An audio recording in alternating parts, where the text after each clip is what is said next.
Please be seated.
The Honorable Mia Amor-Motley, Prime Minister of Barbados, the Honorable Colin Jordan, Minister of Labour and Parliamentary Representative for St. Peter, Professor Sir Hilary Beckles, Vice Chancellor, University of the West Indies, Sir Paul Altman, Chair, Campus Council, Professor, the Most Honorable Udine Barito, Pro-Vice Chancellor and Principal of the University of the West Indies, Cayfield Campus, Mrs. Julie Arthur, and members of the Arthur family, Professor Clive Landis, Pro-Vice Chancellor for the Board for Undergraduate Studies and Principal Designate, Senator Dr. Mel Springer, Parliamentary Secretary, Ministry of Education, Technological and Vocational Training, members of the campus community, specially invited guests, members of the media, all-night audience, ladies and gentlemen, good morning. My name is Professor Winston Moore, Deputy Principal here at the UWI Cayfield campus, and I will be taking through this morning's proceedings. It's my pleasure to welcome you to this renaming ceremony in honor of the late Professor, the Right Honorable Owen Seymour Arthur, the former Prime Minister of Barbados. We want to say a special welcome to the family of Professor Arthur, who have generously given their support to this project. Thank you. I also want to thank the Prime Minister, the Honorable Mia Amor-Motley, and other members of the House and Senate for joining us today for this ceremony. I know the University of West Indies is considered home, therefore let me say, welcome home. It was my honor to chair numerous lectures and engagements by Professor the Right Honorable Owen Arthur here at the UWI Cayfield campus. I recall his first lecture given in September 2018 after he was named a Professor of Practice of the University of the West Indies. The lecture on the topic, the IMF and the Caribbean, New Directions for a New Relationship, is of much relevance now as it was then. During the lecture, he spoke about how some small states can utilize the funds available from the IMF after the passage of hurricanes. He also made a very important point that as Barbados headed into its own homegrown structural adjustment program, the issue will not be the reserves or the debt. Our problem will be how to manage a society where the economic pillars of the island were weak. The great challenge will be how do we rebalance the social system with the economic system. as the social system is now too large, given the challenges we have seen in relation to international business and financial services, tourism, manufacturing, as well as agriculture. This challenge he ended by noting would engage us in an intellectual exercise, which I know he was very much looking forward to being part of from his office in this building. The story of the late Professor Arthur is quite similar to that of the UWI. Professor Arthur started from very modest beginnings to become Barbados's longest-serving prime minister and one of the great Caribbean leaders. Similarly, the University of the West Indies Cayville campus began at a temporary site near the Deepwater Harbor with just 118 students, and has grown into a campus that now boasts over 6,000 students, and as part of the UWI ranked as one of the finest universities in the world.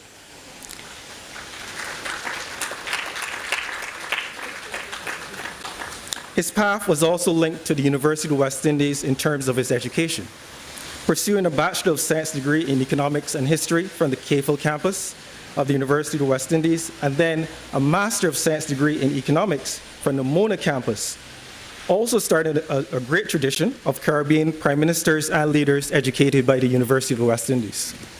In the ceremony, Professor the Right Honorable Owen Arthur will forever be linked with his university.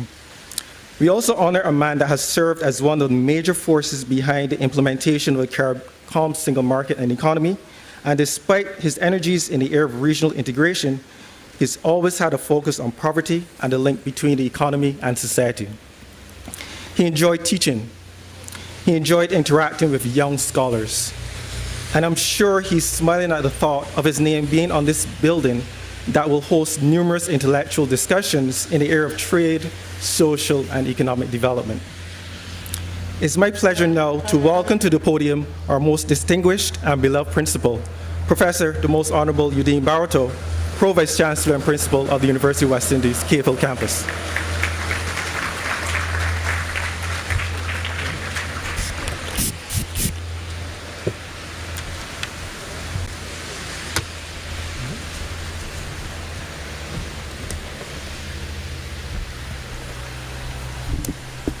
Thank you.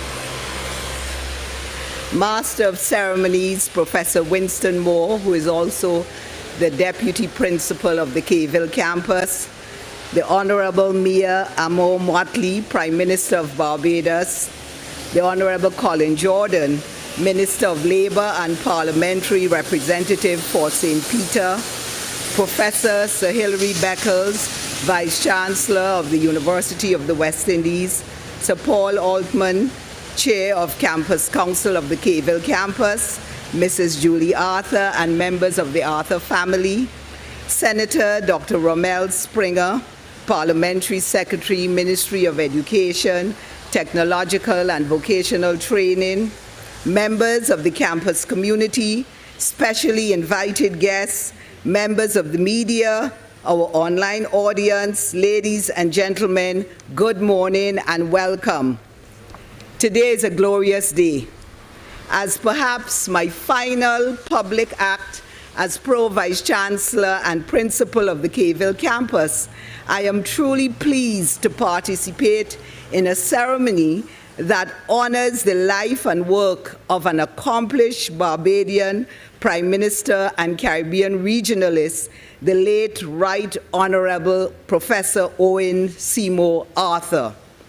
As I stated last year on his passing, and I quote, "For someone who enjoyed such an exceptional political career, occupying the pinnacle of unbroken political leadership, Professor Arthur embraced his academic life with ease and generosity. Professor Arthur made his professional expertise, incisive mind, and commitment to mentoring the next generation of economic thinkers available to the entire campus community." End of quote. It is only fitting that the University of the West Indies should honor Professor Arthur here at his alma mater, the Cayville campus. It is here his intellectual journey began, and it is here he earned a solid reputation as a student of economics, even before there was a Faculty of Social Sciences, Professor Troy Lord. Professor Arthur went on to fortify that reputation at the University of the West Indies Mona campus in graduate studies, and later as a technocrat and economic policy expert with the Jamaican government. This was before he elevated his stature even further by becoming an astute politician and political tactician, a no-nonsense government leader, often affable in nature, but at times, according to folklore, wielding a sharp tongue with a temper to match. You have heard from Professor Winston Moore the correlation that exists between the UWI Cavell campus and Professor Arthur as symbols of excellence, and the rise of both from modest beginnings to reach positions of eminence on the regional and global stage. These shared achievements were born of applied effort and resilience. Because of his commitments to his studies, many of us might have heard Professor Arthur tell his own story of having to walk from Cavell to Spicetown after missing the last bus home on some nights. It is a narrative which I hope will be inspirational to generations yet unborn who visit this campus and hear the story of Owen Seymour Arthur. But why do we perpetuate his memory with the renaming of this particular building? The answer is simple. Many will know it as the last place where he held a professional post after the University of the West Indies bestowed upon him the title Professor of Practice in the field of the economics of development for his substantial body of work and vast experience in development policy and economic analysis. It was not a paid position, and in fact, Professor Arthur instead paid us back. He enriched Cavell instead. While we provided him with an office which he occupied in a corner section of the top floor of the building behind me, his presence was felt all over the campus. He paid us with his generous and unstinting involvement in public lectures, seminars, and providing advice to graduate students and faculty alike. In that office, he prepared many of his latest public addresses and in-depth economic analyses.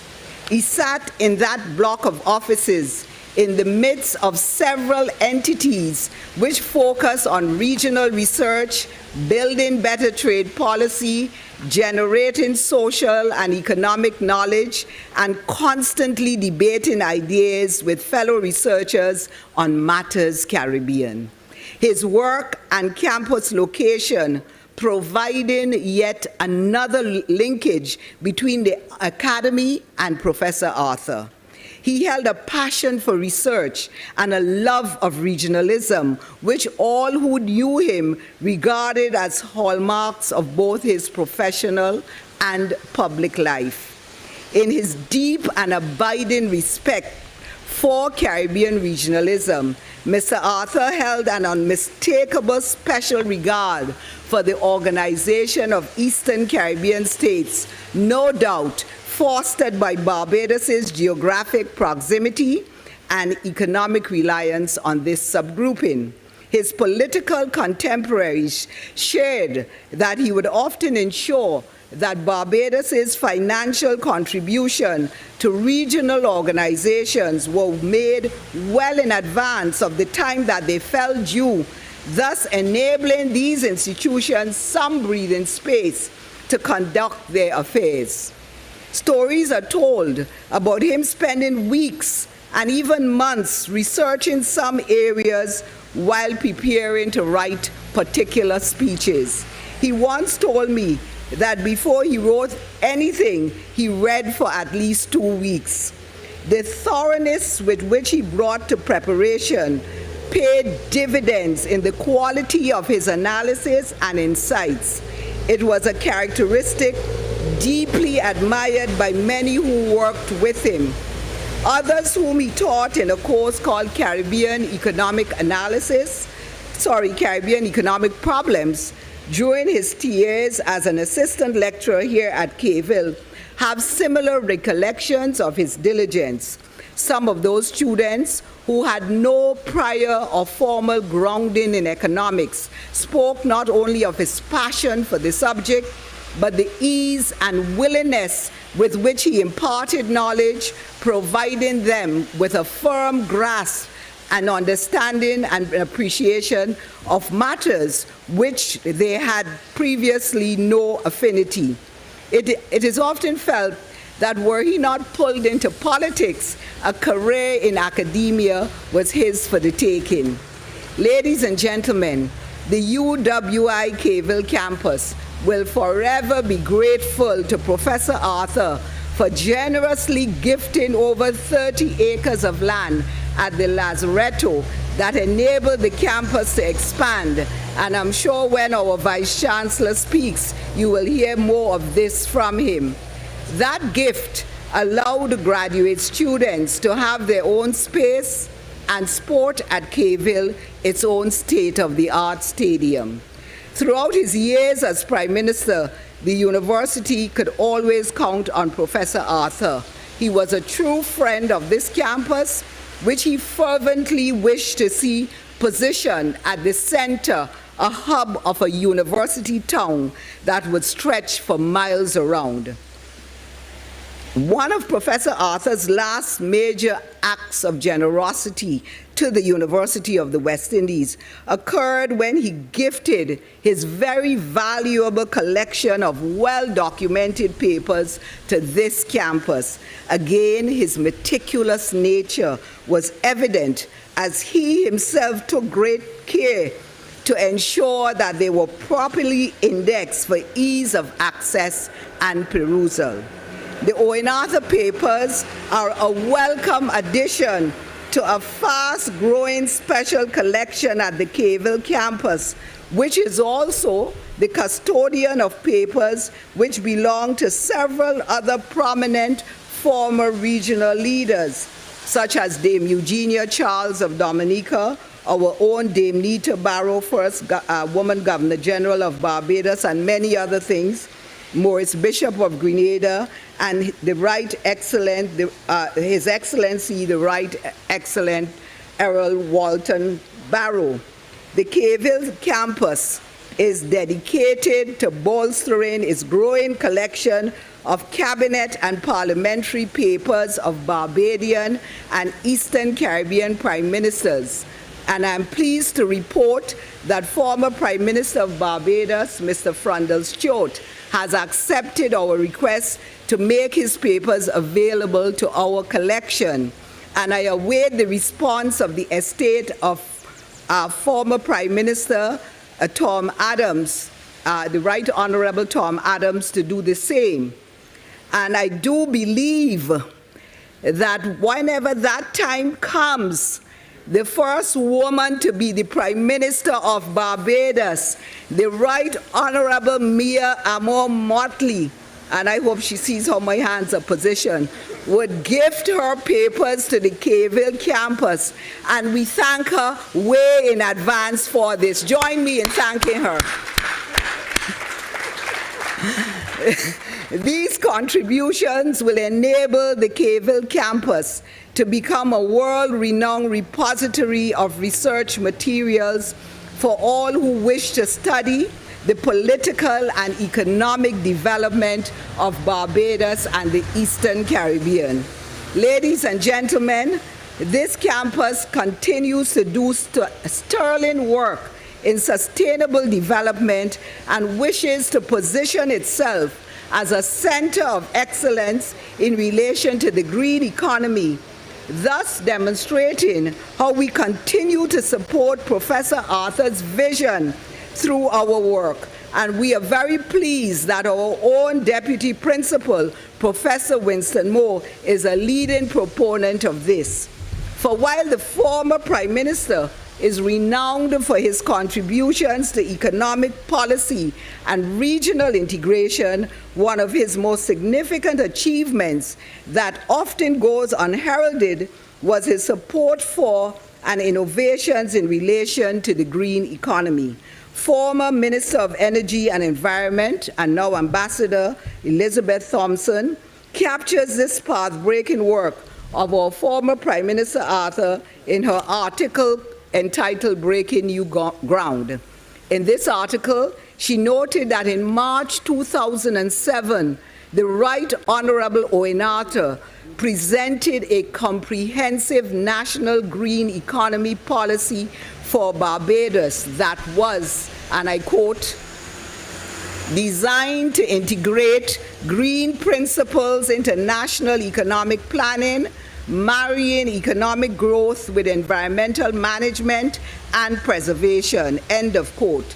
It took the international community 5 years, encapsulated in the Rio +20 outcome document, to recognize the value of the green economy as one of the important tools available for achieving sustainable development. The UWI has continued to honor the former Prime Minister's vision of a green economy over the years. The campus authored a green economy scoping study for Barbados in 2014, and we have been making attempts to practice what we preach by greening many aspects of the campus. We have incorporated photovoltaic systems on most of our teaching complexes, and I'm very proud to note that the campus's main administrative building, the Hillary MacDonald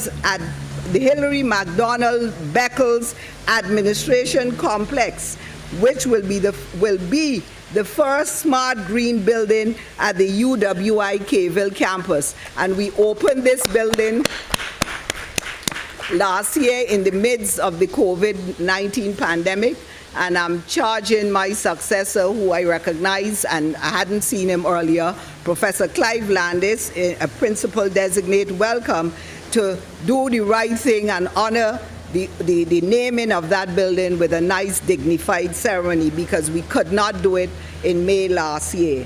Ladies and gentlemen, I have briefly mapped the interconnectedness between this campus and the man whose name will forever be linked to it through its prominent placement on the building that stands in front of you and behind me.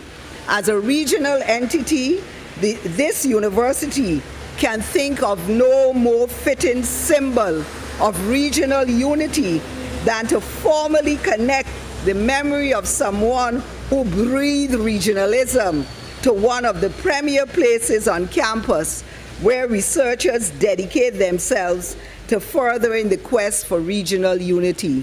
May the passion of Professor Arthur forever inspire our work, enlighten our journey, and fuel our aspiration to build an unwavering Caribbean unity. Ladies and gentlemen, I thank you.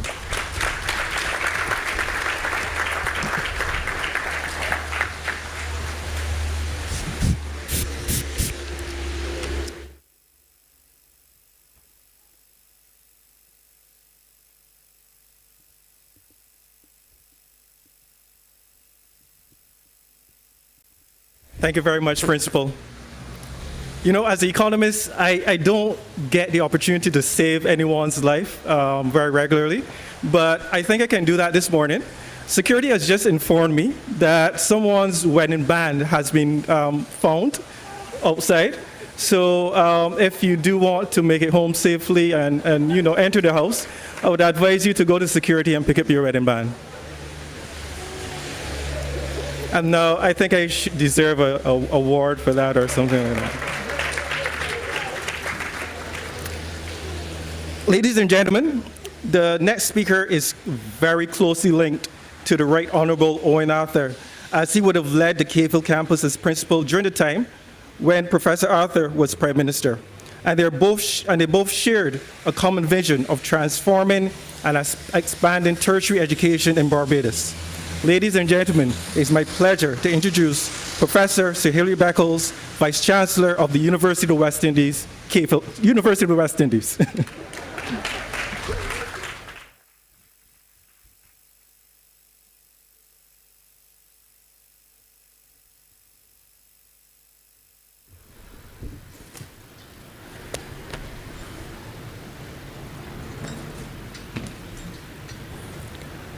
Thank you, Chairman, Professor Moore. Our distinguished Prime Minister, the Honorable Mayor Motley, Sir Paul Altman, the Chairman of the Campus Council, Professor Barito, Principal, Professor Landis, Principal-elect, Minister Jordan and other members of Parliament and other representatives of government, Mrs. Julie Arthur, Leah, and all of the Arthur family, my distinguished colleagues, members of the media, very good morning, everyone. This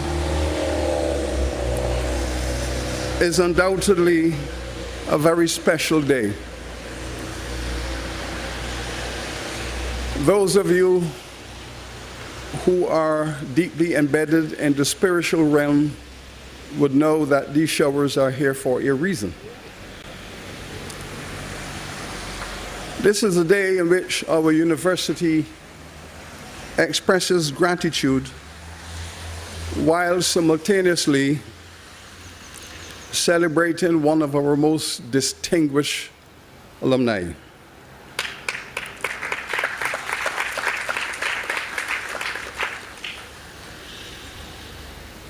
He has been a great friend of the UWI. It is also a very special day because our distinguished Prime Minister and friend, Mama Mia, is here. She is here in the House, and she intends to speak. So this morning, we are all going with Owen. I will make presentations from the perspective of one who shared the same undergraduate experience as Prime Minister Arthur. We both did our first degrees in economics and history. I have a perspective from the northern peasantry of Barbados and from the perspective of being the principal at Cave Hill during his tenure, and as an academic historian who understands his vision. I should begin by saying that in 1994, in the general election, in that election, I was not going with Owen. I was siding with Sandy because it was an IMF thing. And in those days, the IMF had a very demonic attitude towards the Caribbean. And I found myself, having lived in Jamaica 10 years prior, and seeing how the IMF had devastated the Jamaican poor, I was fearful of Barbados. But that disagreement became the basis of many personal conversations, and in the end, those conversations were the basis of our friendship and our trust. He respected my position, and I respected his vision for our country. When I returned home in 2002 to be the principal of the Cave Hill campus, he sent for me. And the language he would always use was, "Young Beckles," because he was my senior at Coleridge and Parry. And therefore, he had every right to see me as young Beckles. That was the respect that existed within the school community. And he said to me, I want you to go and meet with Mayor.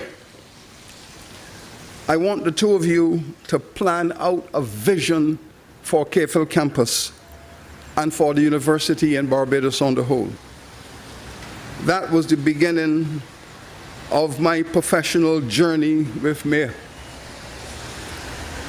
She organized a workshop, and I presented my views as to where Cave should go in the next 10 years.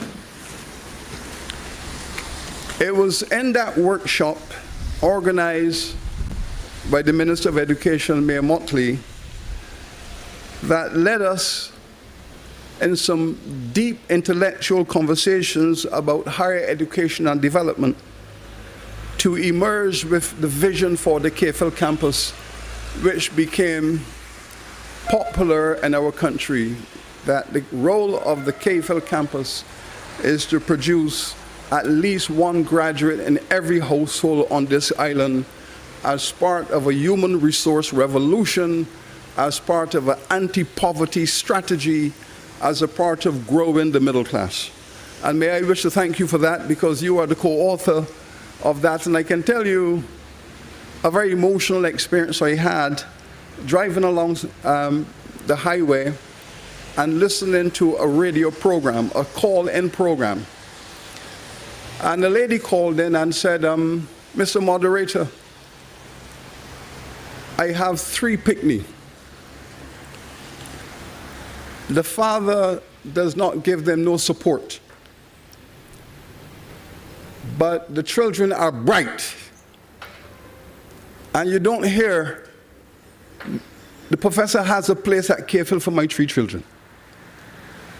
I pulled off and cried, because the vision had been communicated that we were going to uplift all Barbadians. There were some 120,000 households, I thought at the time, and we were looking at every household to come into the KFL to build their future. Prime Minister Arthur signed off. He signed off. And he said, I will work with KFL on the budgetary provisions to enable this to happen. And I said to Prime Minister Arthur, let us shake hands and make a deal. Prime Minister Arthur, you pay the tuitions for the students, and you leave the capital to me. I will find the capital to put up all of these buildings. But you pay the student fees, and we are on our way. And that is precisely what he did. He paid the fees. KFL campus at the time had 3,000 students. And it had been capped. It had been capped at 3,000 for over 2 decades. And Prime Minister said, how can you cap the Faculty of Social Science when that is the faculty that has programs in tourism and financial management, contract development, generic management, all of the areas on which the Barbados economy rests. That faculty was a faculty producing the resources to grow the economy, financial management, tourism, all of those issues. He said, uncap it and give the country the resources to drive forward in those areas. And it was brilliant visionary on his part, because for decades KFL had no unemployed students, graduates. As our graduates came out of UE, they found jobs because those were the areas where the economy was growing.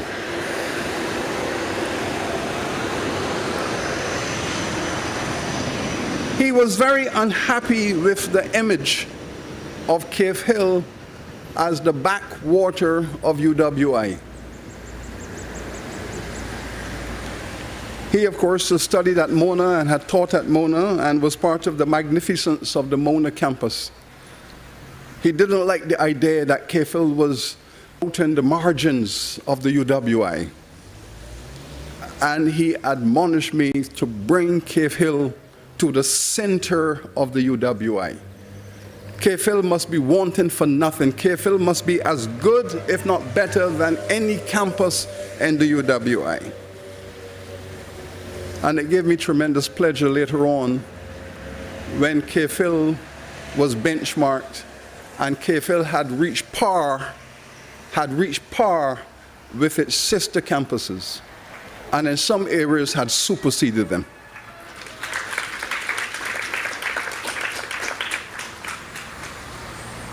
We thank Prime Minister Arthur for that vision that enabled KPhil to move from 3,000 students to 10,000 students. We had developed a model for that 10,000. The KPhil model under his leadership was very clear. Of the 10,000, and that was where it was going to be capped, we agreed that we will cap the KPhil campus at 10,000. We'll go no further. That is the maximum carrying capacity of the KPhil campus. 7,000 must be Bajan. 2,000 must be regional from all the other islands, because he was insisting that KPhil should be a regional campus, bringing people from all over the Caribbean. The Jamaicans will come to do law, the Trinis will come to do tourism, and we had this vision. And 1,000 from beyond the Caribbean, North America, Europe, Africa, and elsewhere. That was the model. But I respected him also for the brilliance of his relationship to the campus. I do not believe that any principal of any campus, Eugene, you might be having that now with Prime Minister Motley. But at the time, no principal endured the relationship which I had with Owen Arthur. He will call and he will say to me, "Young Beckles, we are projecting 4% growth in the economy next year. I want you to bring your initiatives, bring some KPhil initiatives, because KPhil must benefit from the growth." And we will go down with the initiatives. Another time he will call and he will say, "Young Beckles, I'm expecting contraction. I'm expecting some contraction in the economy. Hold off on everything. Hold off. Cut back." And we would hold off and cut back. And so we had this relationship, growth, stability, growth, and he matched the growth of KPhil with the growth of the Barbados economy. And he measured that scientifically. It was not meant to be happenstance. When the economy grew, the campus would benefit. When the economy contracted, the campus would do likewise, and we would ban our belly. And that was the model that we used to grow this campus. Then, as you have heard from the principal, he vested a significant amount of land to the campus for its future development. Now, there is a story about the Lazaretto lands I must share, but I'm going to share discreetly. My distinguished predecessor, Sir Keith, had written to the government asking for permission to use the Lazaretto lands.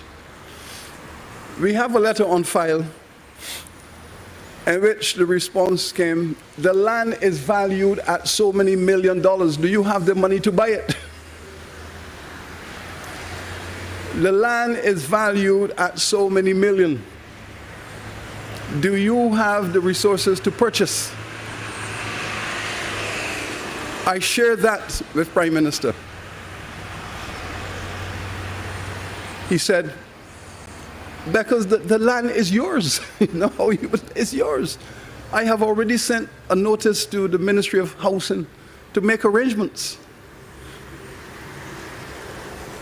That is how he saw this campus. In fact, the policy paper which he wrote said all government lands within a mile of this campus is subject to vesting in the university.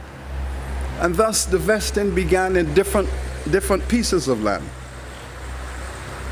And so under his tenure as Prime Minister, the physical size of KPhil doubled, the number of structures doubled, the student numbers tripled, and the budget increased by 40%.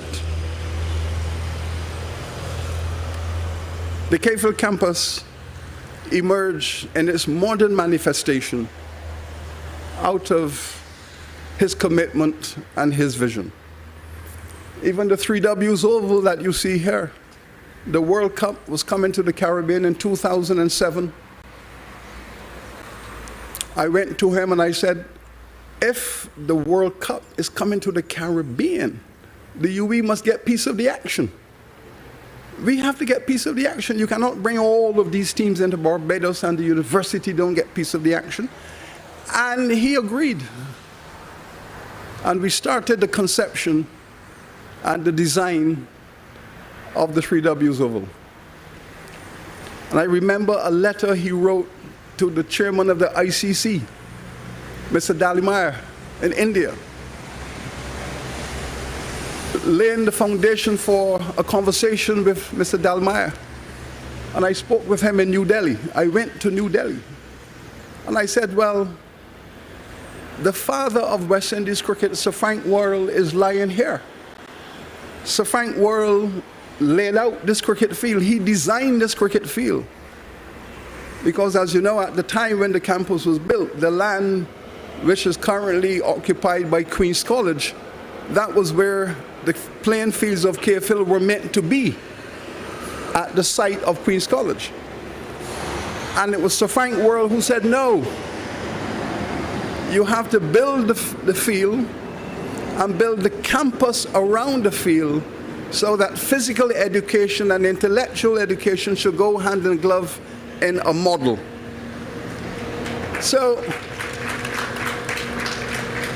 Sir Frank Worrell was commissioned to lay it out and to design it.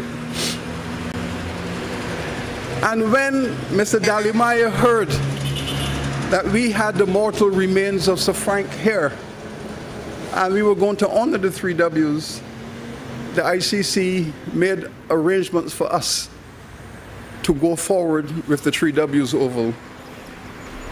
And all of the major teams in the world, Australia, South Africa, England, New Zealand, India, all played cricket here at the World Cup. We became the first university in the world to host World Cup anything.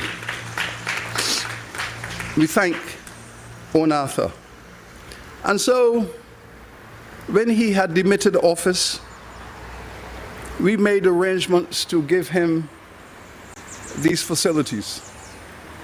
If you can see the building in front of you, you can see in the top left-hand corner, the only part of that building that has a balcony is Owen Arthur's office. We redesigned that building to make sure that Prime Minister had a balcony where he could look out onto the campus and look beyond. And we thought that this was the right thing to do. This was the decent thing to do. This was the honorable thing to do. Because our philosophy had always been that a university must not only be excellent, a university must be ethical. It must be ethical in its conduct. Gratitude. Gratitude. And he enjoyed these buildings.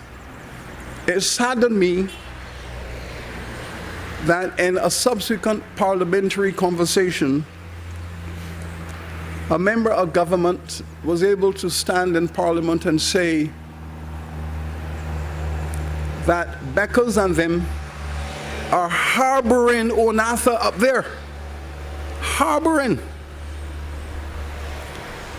I have only seen the word harboring used in Barbadian language and history in the slave laws.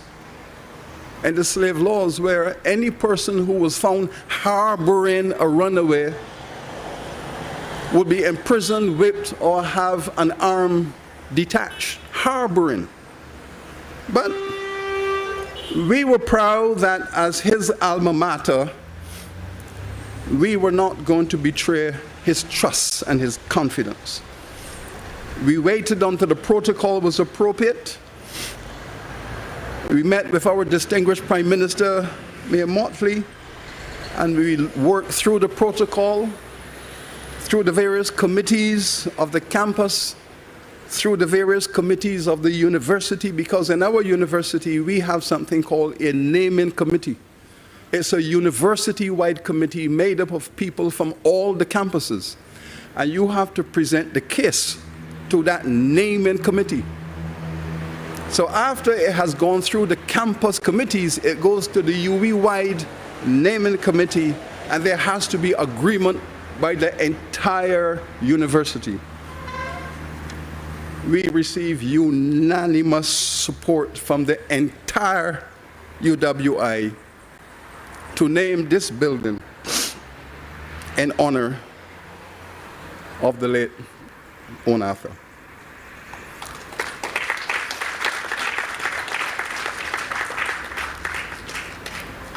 We are blessed this morning. We are blessed that our Prime Minister has passed this baton to support higher education to our current Prime Minister, Honorable Mayor Motley. She has picked up this baton. She has restored confidence in this university.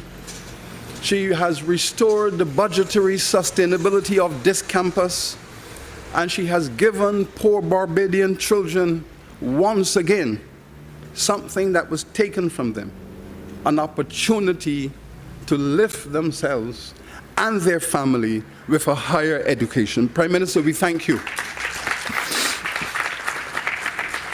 We are grateful to you, Prime Minister. We celebrate your leadership. We celebrate the conversations you have had with the university. We celebrate the interventions you have made to put us back on track. And we do this within the context of this honoring. When we look at the university, when I reflect upon the university, I reflect upon those conversations, Prime Minister, of 20 years ago, when you as the Education Minister and we sat down in that workshop under the Prime Minister's patronage to plan for this moment, for this day. I wish to thank you, Prime Minister. I wish to celebrate the Arthur family. I wish to celebrate this legacy of a young man who came from the peasantry of the North, who became a student on this KFIL campus, who became a lecturer in the UWI, who became a distinguished Prime Minister, and who became a distinguished professor within this University of the West Indies. It is indeed a blessed day. Thank you.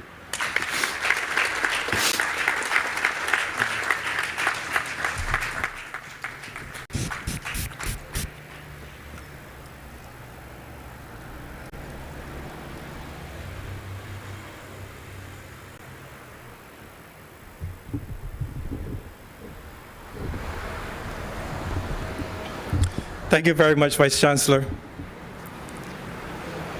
Ladies and gentlemen, our next speaker would have served within the former Prime Minister's cabinet, holding several portfolios. I'm very proud to introduce our champion of small states on the international stage, very much in the tradition of great Caribbean leaders, the Honorable Mia Amor Motley, Prime Minister of Barbados, to deliver her remarks.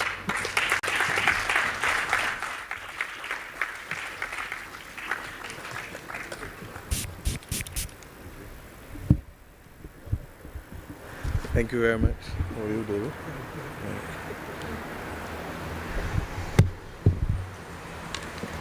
I look at the watch to make sure I can say good morning. Good morning, distinguished guests, distinguished leadership of this Cave Hill campus and of the University of the West Indies, distinguished members of the Arthur family, distinguished guests, all. I sat here this morning listening and reflecting how much this moment captures for me memories. But the memories settle around one word, and the word is bridge. Bridge. I didn't attend the Cave Hill campus, but at every stage of my life, the Cave Hill campus became critical to what I was doing.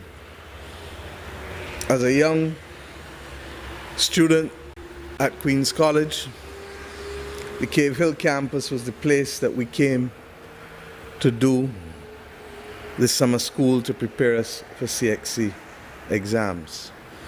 And it was hence on this location that I first had the opportunity to meet with students from all backgrounds, with all types of abilities, with all types of interests, to allow me an experience that was broader than that to which I would have been exposed solely within the confines of Queen's College. Little did I know that that would then be followed by the opportunity ushered in, ironically, by Errol Barrow to come with him on a few occasions to this campus, particularly when Michael Manley was visiting and speaking and laying out for us his perspective on what small states were facing and what he was fashioning with the new international economic order, and pretty much reflecting in his scholarship through his wonderful writings from the politics of change to up the down escalator, or down the up escalator, sorry. But that was all peripheral and before becoming an adult. My first real opportunity to be on this campus regularly, and I can now confess to the bursar and the registrar,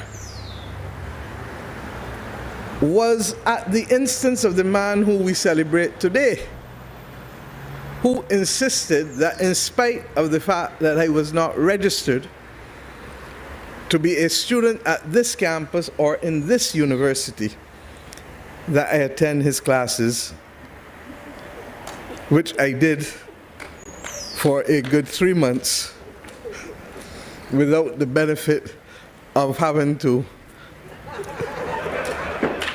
do the other things that would normally be associated with attendance at a university.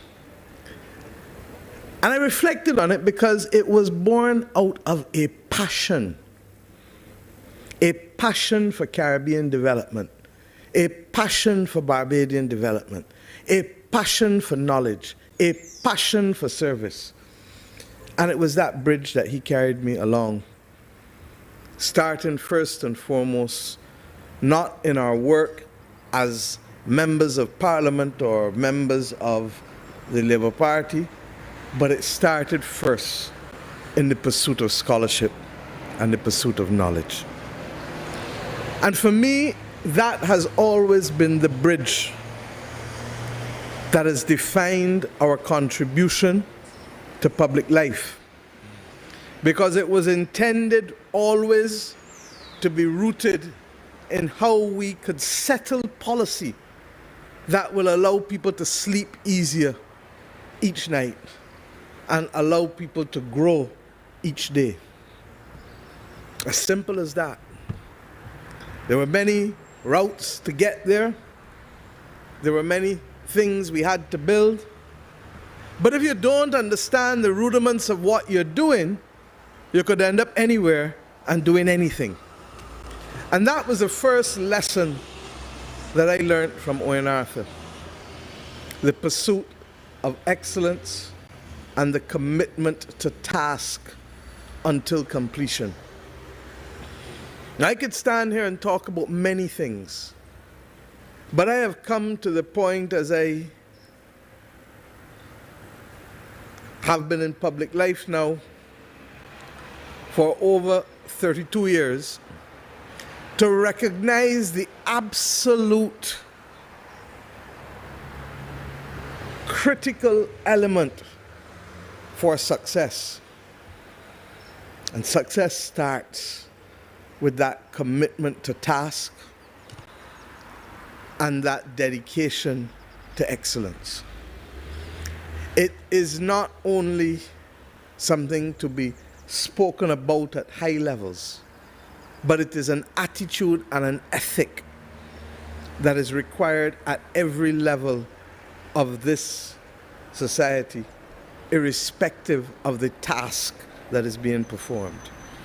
And whether it is a fisherman fishing, whether it is a professor or a lecturer preparing to teach, whether it is a public servant issuing licenses, whether it is a cabinet reflecting on how we transform and shape a society, the ethic remains the same. And I therefore this morning want to celebrate the life of Owen Arthur as we commemorate his name in perpetuity through the naming of this building, by reflecting on those commitments to task and duty and to excellence that were forced to become a habit in all that we did in the settlement and execution of public policy in this country. I'm conscious that he too benefited from that same approach from a previous leader as well. His name was Tom Adams. And Owen would sit and regale us, as he very often did, with the stories. And if you heard it once, you would probably have heard it 10 times. Because he was a raconteur. He was a storyteller. And he would tell us the stories of what Tom would do with him to prepare him for this journey and this commitment of public policy, and the commitment to excellence and to task. The word bridge comes back because we are all bridges for those that come and who must carry with them those same ethics that we hope will define their success as much as it shapes our success.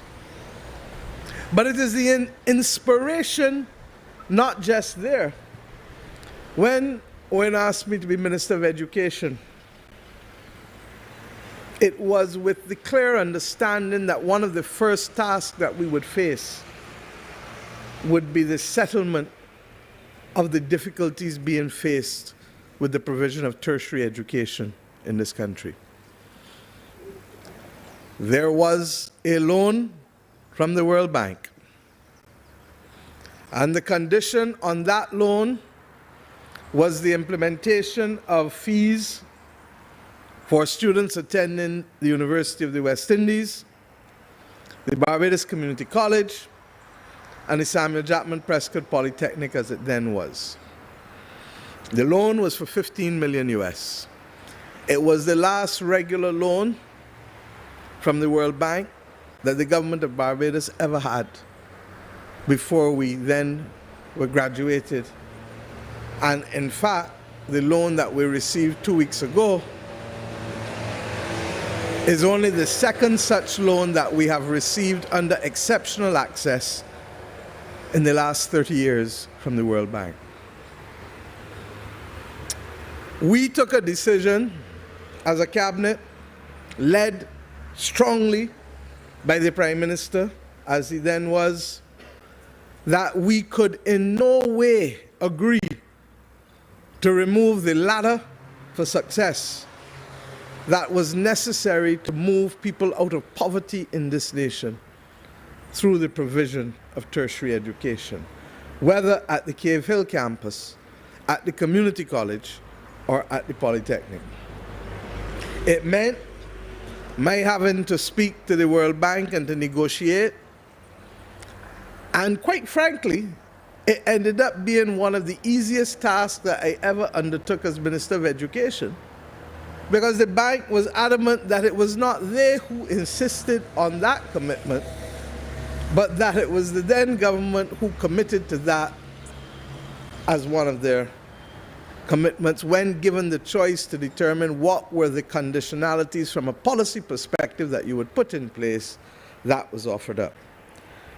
It then led, therefore, to the reversal of that decision and the establishment of the Leonard Shorey-chaired committee on the issue of the provision or the setting of fees for tuition at UWI.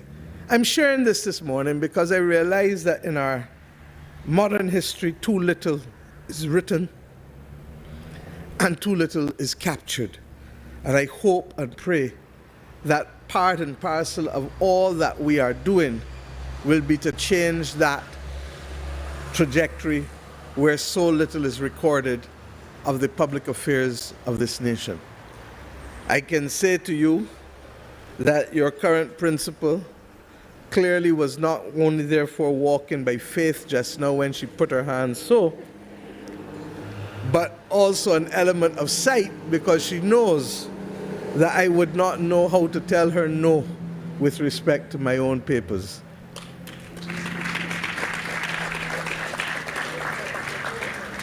And if only, and men please excuse us, if only as a matter of gender courtesy for the role that she has played in being able to secure and settle the right of Caribbean women to be recognized, celebrated, and given opportunity to build out this region, I say yes to you, Madam Principal.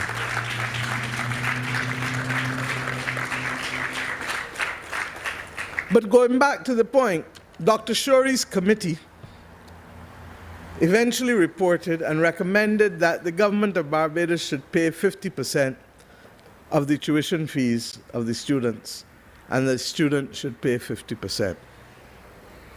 I agonized as Minister of Education on this for weeks.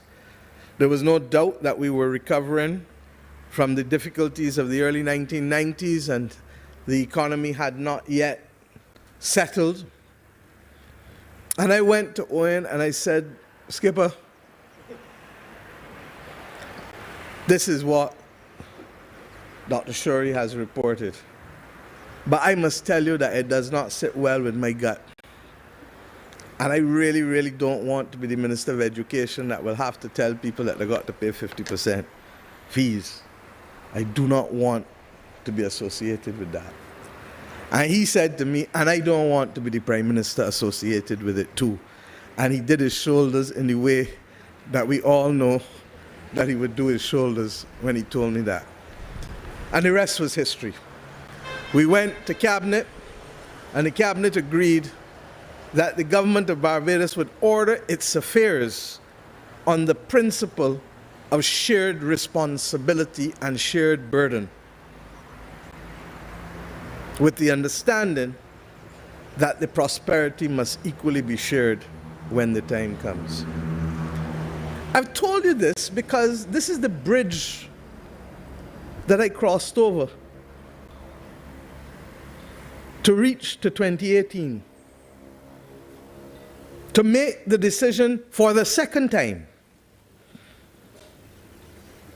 This time now, taking his position, because it was now for me and Santia to be able to say, reverse it, and let us ensure that the one pathway that the people who live on this 166 square miles have to being able to make the best of themselves and to transform not just themselves, but the family from which they come.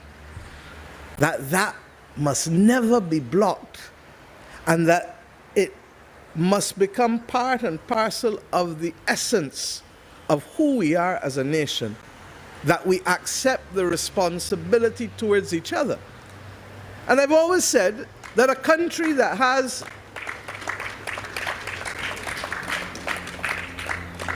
even in the worst times of its history, Sir Hilary, even in the worst times of our history, this country has had a commitment to education, having 200 primary schools on 166 square miles in the year 1900, having 6 secondary schools in the year 1900, having the Codrington College play the role as it did affiliated to Durham University, with the ability to provide a degree on 166 square miles on an island nestled between the Atlantic Ocean and the Caribbean Sea in the year 1900.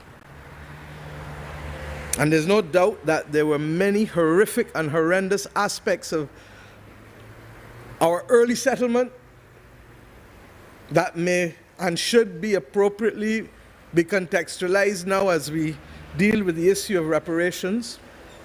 But equally, there were a few things that have allowed us to benefit in terms of institutional development, and the institutional framework for education was one of those things. It may well be that it was used as a tool of containment in the same way that some argue that the religion was at the same time. And it may well be that that is why we have a greater responsibility to change the nature and structure of our educational system from primary to tertiary, to allow it to be an unleashing mechanism as opposed to a mechanism of containment that has been the architecture settled upon by the colonizers of our nation. But Owen understood it, and he allowed us, therefore, the freedom to be able to pursue it. And hence, the bridge that we traveled allowed this government, which I have the honor to lead, to make a very quick and easy decision within a matter of days that would have restored the integrity to the University of the West Indies finances at Cave Hill by reason of the decisions which we took. And don't get me wrong, it is not easy. And Sir Hilary, in the same way that you would have had conversations with Owen, I have had conversations with Madam Principal when we had to be able to do a little tightening, Lisa would know. But we did it with the capacity to plan and to settle such that your affairs are not disrupted and our expectations are not compromised. And it is against that background that it was my distinct pleasure to complete the process as we are doing with the vesting of the lands, not just at the Lazaretto, but for the benefit of the public of Barbados, for the entire Cave Hill campus, which has never been vested in the University of the West Indies. And you may ask why, but they hear all the time, it doesn't make a difference. Well, it does make a difference. It makes a difference to their balance sheet. It makes a difference to what they can leverage. And it is against that background, Sir Hilary, that I am happy to be part of a process that I've placed before the University Grants Committee that sees us wanting to engage with Caribbean governments not only for the provision of liquidity and cash, but for the capacity to earn on your own. And it is against that background that the government of Barbados will lead from in front.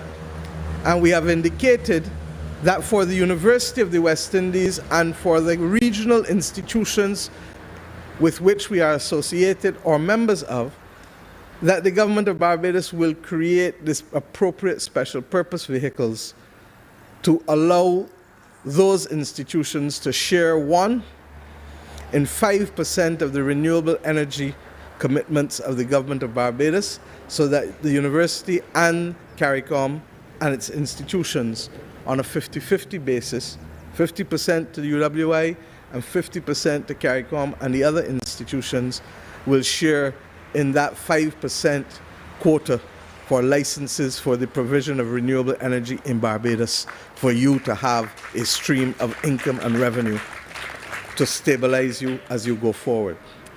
And why? Because if we are going to benefit from the patrimony of this nation, from the wind, from the sun, from the ocean, from even the refuse that we collect, then it is only fair that the institutions that stand, I almost said in loco parentis, but in trust, but there is an element of in loco parentis, for the people of this nation, as custodians of their development, then we have a responsibility to you and to CARICOM and the regional institutions that without which we wouldn't be anywhere today. Look at CARFA, playing the critical role ensuring that Caribbean states be able to deal with this awful pandemic.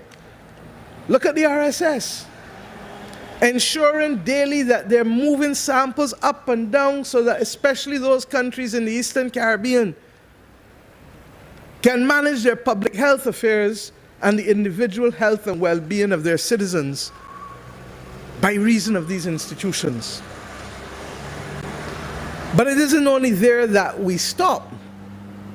We have said as a government in the University Grants Committee that if we can get every other member of the Caribbean community to issue such licenses constituting 5% of their renewable energy commitments to University of the West Indies and to CARICOM for you to monetize, then we will go a long way in stabilizing the financial security of these institutions which are so critical for our prosperity as a nation, as nation states. And I went one step further, that we need equally to recognize that it is the university that has been at the forefront of much of the research in the area of medicinal cannabis. Here in Barbados, in Jamaica, elsewhere in the region, and therefore it is only appropriate as well that a similar licensing regime be afforded to the university and to CARICOM for the benefit to be able to monetize in the same way as we are doing with the renewable energy licenses. And you may ask once again why. In the first term of Owen Arthur as Prime Minister and myself, as we wrestled upon the difficult issues of the funding for the university, having taken the decision to pay the fees and having taken the decision that we were going to stand by the university, we both went to Jamaica, where Owen delivered a seminal lecture that I hope the university can find, reflecting on the need to move the university from its excessive reliance on government financing within the region to a standard of 60% reliance and 40% coming from either revenue from other streams or business activity with which the university, and in particular intellectual property, with which the university could settle and move forward. And that has remained the philosophy of the Barbados government with respect to the provision of educational services in this country. But I want to go one step further this morning and to share with you what we must do. This pandemic has been horrific, not just on the lives of our citizens, but for me more than anything else, on the impact that it has had on our children and our young people with respect to their education and with respect to the opportunities that can flow therefrom. There is no doubt that we are going to have to deal with the digital divide. And there is no doubt that we need to do so collectively by ensuring that we treat to the provision of devices for our children in a way that is sustainable, in the same way that we did for textbooks and the provision of textbooks in secondary schools in this country. We take it for granted, you know. There are so many other countries where children do not have access to materials. Sometimes they don't even have access to the facilities appropriately necessary for them to learn. But we have to commit not only to the reform of the purpose of education and the content of education, but the modalities used to teach within our system. And it is to that extent, therefore, that I believe that we will be successful if we can find a collective mechanism, because we are simply too small to be a price setter and become a victim of the prices, and hence the capacity to undermine the quality of education that can be delivered in a digital environment. We are now seeking to work with the telecommunications companies of the region, as well as other individual governments and persons outside of the region, to ensure that we can provide access to our children on an affordable basis for the governments that will allow us to treat to a kind of model scheme, just as we did with the textbook loan fund, where people have access to those things and where they help us carry the burden as they have done with the textbooks. In addition to that, however, those who have had to leave this august institution, many of them have had to do so in the last year without the assurance of opportunities and jobs because of the general economic decline within the region.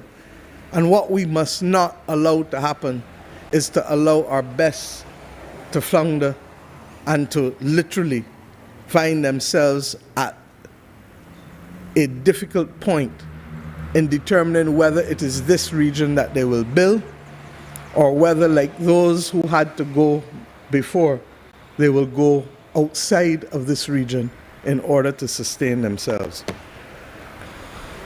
My government is about to take a proposal for something called the Future Barbados Framework, Future Catapult, where we will use Future Barbados as the Barbados government's moonshot factory, where we will look to work with the young people produced by this institution and other institutions in this country over the course of the next few years, but in particular with the first phase between now and March next year, to help us settle on some goals that we would like to have by 2026, within 5 years. That we want to earn for the government of Barbados at least $100 million in value through either new revenue or cost savings. That we want to reduce by at least 50% the prevalence of 5 major social problems as identified by ourselves, but consistent with United Nations SDGs framework. That we would want that there be at least the creation of 2,000 new jobs against the context of this Future Barbados framework, not for the entire economy, because we will create jobs separate from this initiative for those who can't parse language. That we will also seek to use this opportunity to elevate Barbados to the top 10% ranking on the Youth Development Index, the SDG goals, and the ranking, and also the Social Mobility Index. And that finally, Barbados must be recognized as an innovation, as a hub, for social innovation. And what are those 5 things that we feel will capture the imagination of our nation, while at the same time capturing the passion and commitment to task that we want from the students who have come through this university and other institutions in our land? Future health, the designing of a roadmap that will see us reduce childhood obesity by 50%, at least 50% by 2026.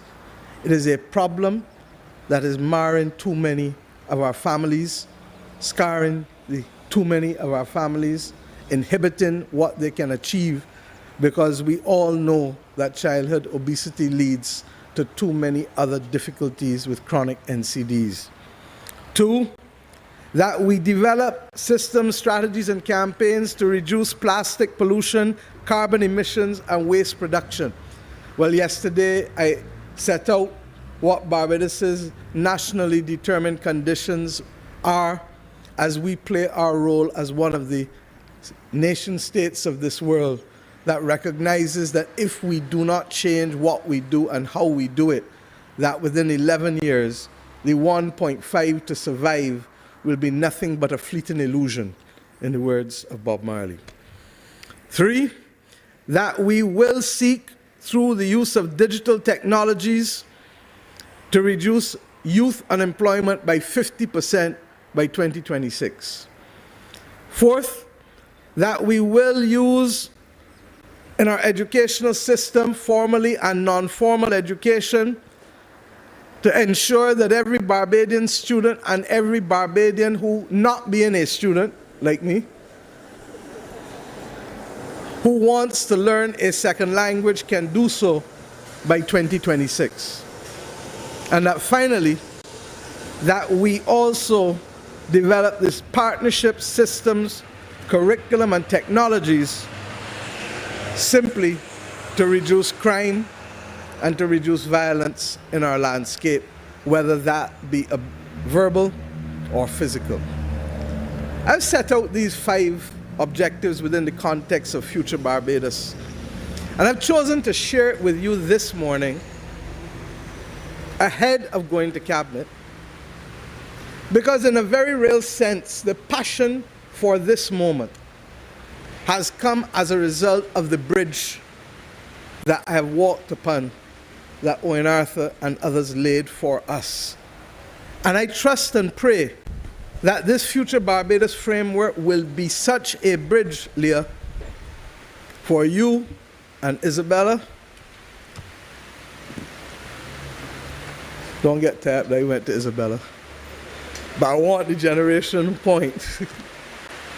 Because you will be the generation that must take up from where we have left off to make sure that not just the opportunities, but the commitment to task and the pursuit of excellence shall be always there with you as you seek to solve the intransigent problems that are being placed before us. As a student of history, Sir Hilary, you more than most will recognize that if you do not know your history, you cannot get through this moment in the 21st century. For in so many ways, it reflects the mood, the attitude, the battles of a century ago in different formats, but it is still the same characters, the same motivations, the same unconscious bias, and the same battles just being thrown at us in a different way. And if we don't stay together as a people and as a region, then that which successfully allowed us to be the subject of exploitation will happen again. I end on this last point, and it is one that was dear to Owen's heart as well. For his work on small states was equally the bridge on which I walk today to lift up small states. I leave you to go and have discussions on how we treat to the global minimum corporate tax rate. That we know that a country of 166 square miles cannot stop a world that is committed in that direction. But we equally know that a world that is rooted in fairness and transparency ought never to exclude the perspective or comments of those that are most vulnerable among its global community, particularly when it is simply to ask for clarification and to ask for the framework and the time frame within which matters that can affect as much as 13% of our revenue will have to be crafted. We accept that the world will go where it wants to go, but we equally accept that the world cannot so disrupt the organization and functioning of nation states without so much as a conversation and without so much as the provision of details, that to do so would be horrific and destabilizing as we fight other major existential crises such as climate and such as the pandemic against the background of vaccine inequity. Owen Arthur had to fight a similar battle. It was not then against the entire global community, and it was the first shot at the determination that sovereign parliaments would no longer have the total freedom to settle their tax policy. And this is so fundamentally different from the governance structures which hold our societies together that we have to ask for a moment to pause and to have serious discussions on these matters, because these countries that have participated in the international financial services arena were encouraged so to do by the very same countries that now want to shut it down. We have no difficulty in being a global citizen, but the ethos that Owen left us with is the same ethos that we proceed today now on. And that is why I say that as a keen student of history, the more things change, the more they remain the same. I want to salute the university for this moment. You know that I would have liked more. I said so. I also hope that this country will learn from my own example and our own example, Owen and my own. If ever there was a human being that I knew, like myself, who could remain focused on task, irrespective of the other distractions or the other balls outside the off stump, it was Owen Arthur. And that was largely because we understood a commitment to the higher purpose of nation building at all costs. I hope that this Cave Hill campus will imbue such a commitment in its students, but also in the wider Barbadian community from which your relationship and validity as a university also exists, not just for the academics who come here, but for your role in building out the Barbadian national fabric. I thank you for this honor to a former Prime Minister of this nation, and I thank you for your commitment to ensuring that not just in the collection of his papers, but also in the work that you are doing across all sectors, lines, genders, separations, parties, that you continue to do so, because there must always be a place to which Barbadians can go to remind them in a tangible framework, whether through papers or audiovisual material, of who we are. Because this nation is a proud nation, but we will only make the advances if we do not repeat the mistakes of the past. And that collection of papers and that commitment to tell the story of this nation is the strongest weapon in our arsenal not to repeat the mistakes of the past. Thank you, and God bless.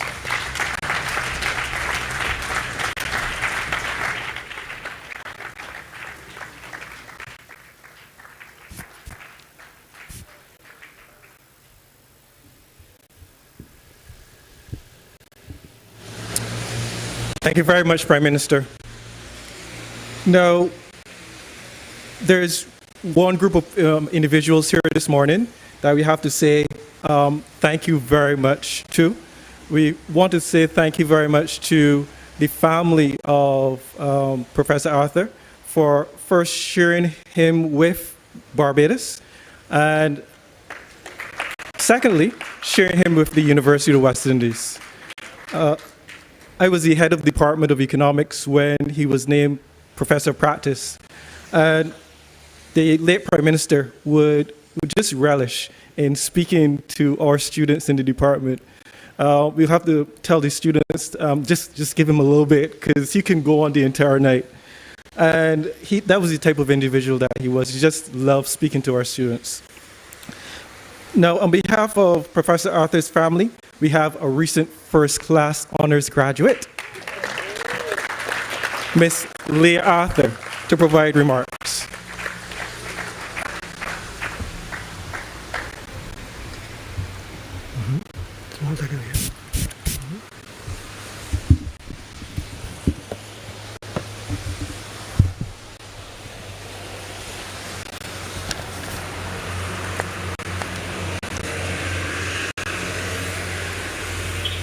Protocols having been established, distinguished guests, ladies and gentlemen, good morning. I firstly want to thank Professor Winston Moore for his introduction. I must admit that I have never been formally introduced to speak at any event, but hopefully this is the first of many.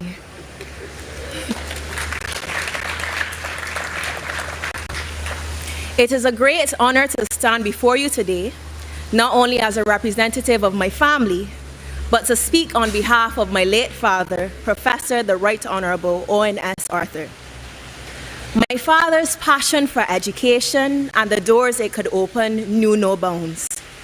He was so well-versed with an extensive knowledge and vocabulary that could really humble you if you weren't adequately prepared to encounter it. But despite this, he was always ready and willing to learn and understand more. He was always reading, always researching, always asking questions. Even in his last days, he still believed he had more learning and more work to do. And while he was on this constant mission of self-development, he simultaneously strived to ensure that the people around him also had the means to reach their full potential. One could hardly have a conversation with my father without ending in him suggesting a topic for you to research, a book to read, or if you were fortunate enough, an invitation to our home to peruse his personal library for yourself. From a professional standpoint, this dedication to the betterment of others through education is easily evidenced through the aforementioned vision of having a university graduate in every Barbadian household. On a more personal level, this same commitment was mirrored in the way that he supported Sabrina and I in our education and career goals. We were blessed to have a father who allowed us to choose our own path and encouraged us every step of the way. Unfortunately for him, even though he was always ready and able to assist, much to his disappointment, he raised two extremely independent daughters who very seldom asked for his help. Nonetheless, he still tried to be as hands-on as we would allow him to be, and would always insist in trying to help with my work. Many have said that he was using my time at university as his chance to fulfill his dreams of pursuing a law degree. And on one occasion, while writing an essay about Jamaica and their journey towards its sustainable development goals, I did oblige him in assisting me. And honestly, I don't think I ever heard the end of it. And apparently, neither did anyone else. It first started with him showing off to my mother. But clearly, he had also told his entire contact list. I say that because months later, we're walking through Sheraton and ran into someone that he knew, and that person could recite my essay title back to me word for word. Now, at the time, I was obviously taken back, but I also understood that this was his way of showing how proud he was of me. It is that sort of commitment that gives you a confidence in your work that I honestly do not think you can get anywhere else.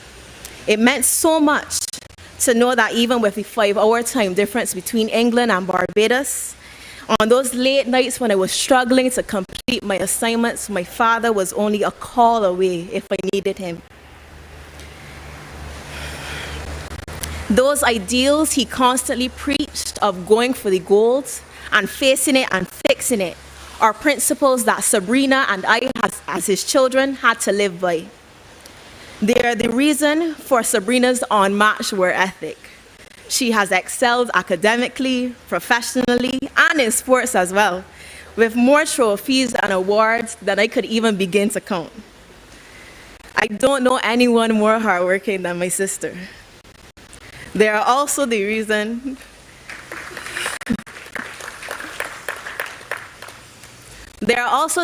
why I was able to graduate with a first-class honors and receive a scholarship from the Honorable Society of the Middle Temple this year.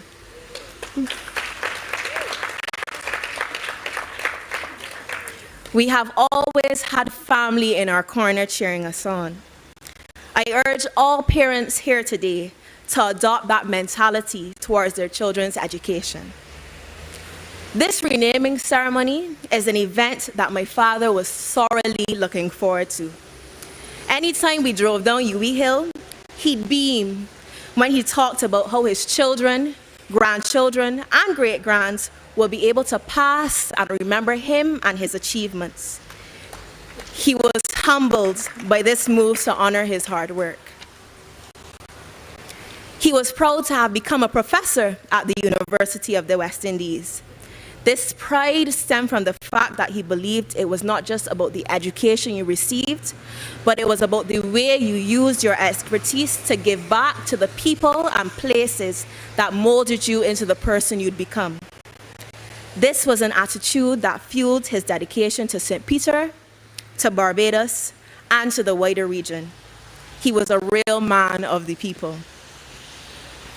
On behalf of my family, I wish to express heartfelt thanks to the University of the West Indies Cave Hill campus for bringing his dream to fruition with this renaming ceremony.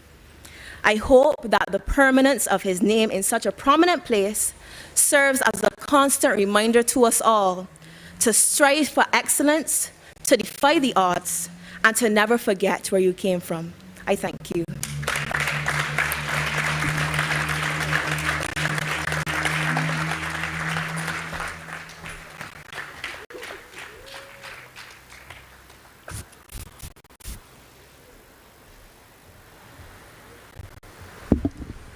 I can see someone plans to take my position very soon. So let's move on to the next part of this ceremony, the unveiling of the plaque. I now invite the principal and Mrs. Julie Arthur, widow of Professor Arthur, to unveil the plaque for this building. I think it's over here. Yeah.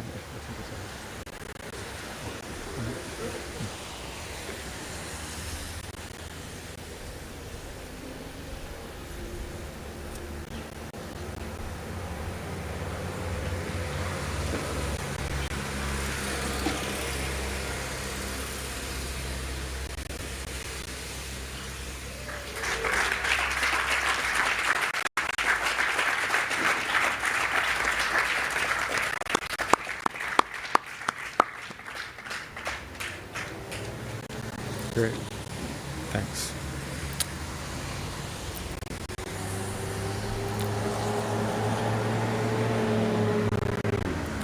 Now, before we go to the unveiling of the signage, I want to acknowledge the contribution of a number of individuals who have helped with this morning's ceremony. First, the Office of the Principal, the Office of the Campus Registrar, the St. Martin Library, the Office of Marketing and Communications, Campus Security, In Place, Field Tech Stage and Solutions, and the UWI TV. We'll now have the unveiling of the signage on the CARICOM Research Building. Once again, I invite the principal and members of the Arthur family to assist. But to take you through the next stage of this ceremony, I will pass over to my co-host, Ms. Christiane Walcott, who will provide commentary on the unveiling for both the online audience as well as you here in the tent. Thank you very much.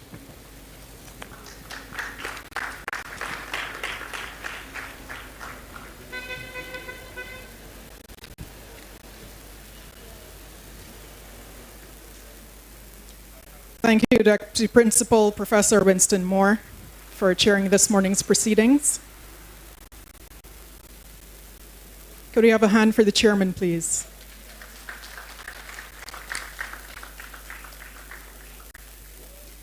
And a very good morning to all gathered with us on this beautiful but rainy Friday morning on the grounds of the CARICOM Research Park here at the University of the West Indies Cave Hill campus, as well as those viewing online through our live UETV broadcast and through CBC TV 8.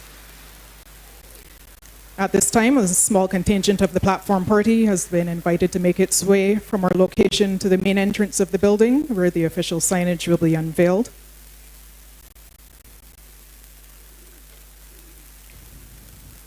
Unfortunately, we seem to have had some technical failure with the screens that are in front of our online audience, but we're hoping that we will get a feed on the screen to your right, so we invite you to view wherever possible.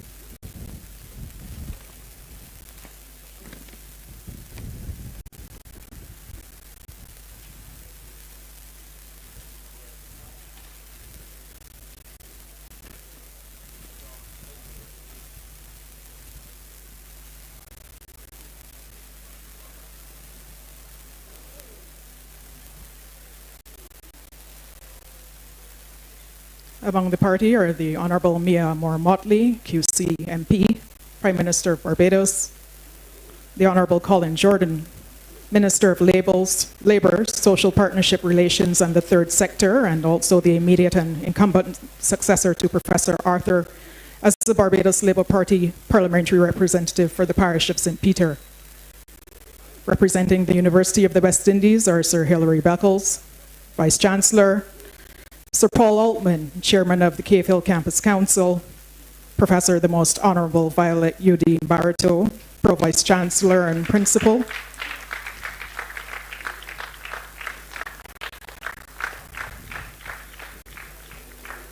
and we've now had the successful undraping of the signage, which reads, the Owen Arthur CARICOM Research Complex, ladies and gentlemen.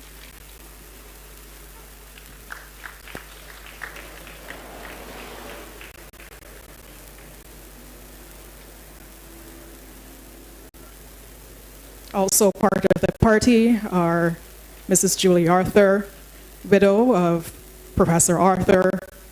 She's joined by his children and other family members who are now gathering for a photo opportunity.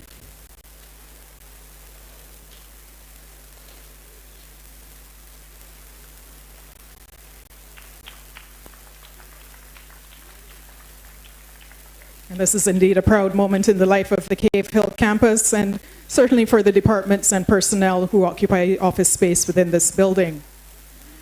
The building is currently home to the Sridath Ramphal Center for International Trade, Law, Policy and Services, the Sir Arthur Lewis Institute of Social and Economic Studies, including its Audine Wilkinson Library, the Caribbean Science Foundation,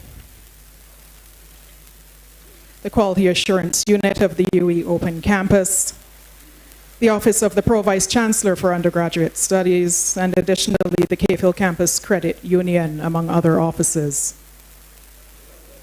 And of course, Professor Arthur's office was located in this building, as we heard from the Vice Chancellor, while he was in residence at the Cave Hill campus as Professor of Practice.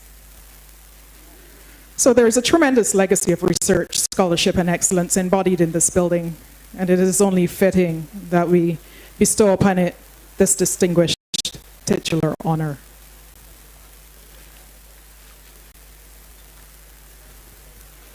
For those of you who are joining us from abroad, the CARICOM Research Complex is prominently situated at the entrance to the CARICOM Research Park in Cave Hill, St. Michael. It is a stately, magnificent building of 4 floors, nestled among several other offices and departments in the wider CARICOM Research Park.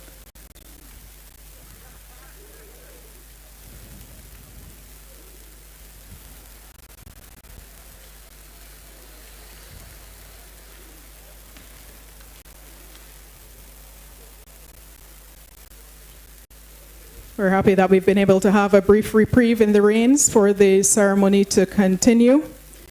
So, ladies and gentlemen, we present to you once again the Owen Arthur CARICOM Research Complex. For our online viewers who may be unable to see the inscription on the plaque, it reads, "This building was officially renamed in honor of Owen Seymour Arthur in appreciation of his sterling contribution to Caribbean regionalism, economic development, and to the development of the UWI Cave Hill campus."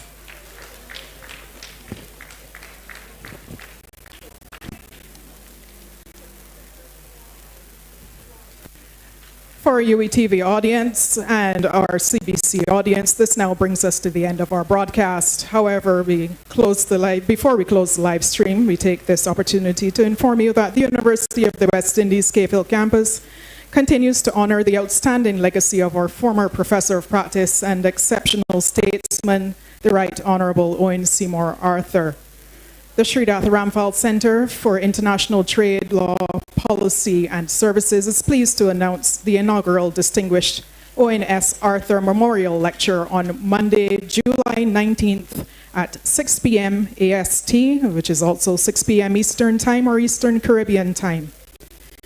The upcoming lecture will be delivered by the new president of the Caribbean Development Bank, Dr. H. Jean Leon, on the theme, Redesigning Economic Growth Strategies. You're invited to watch it on UETV. To our audience here gathered, as well as our online viewers, we thank you for joining us this morning at the University of the West Indies Cave Hill campus. My name is Christiane Wolcott. Goodbye for now.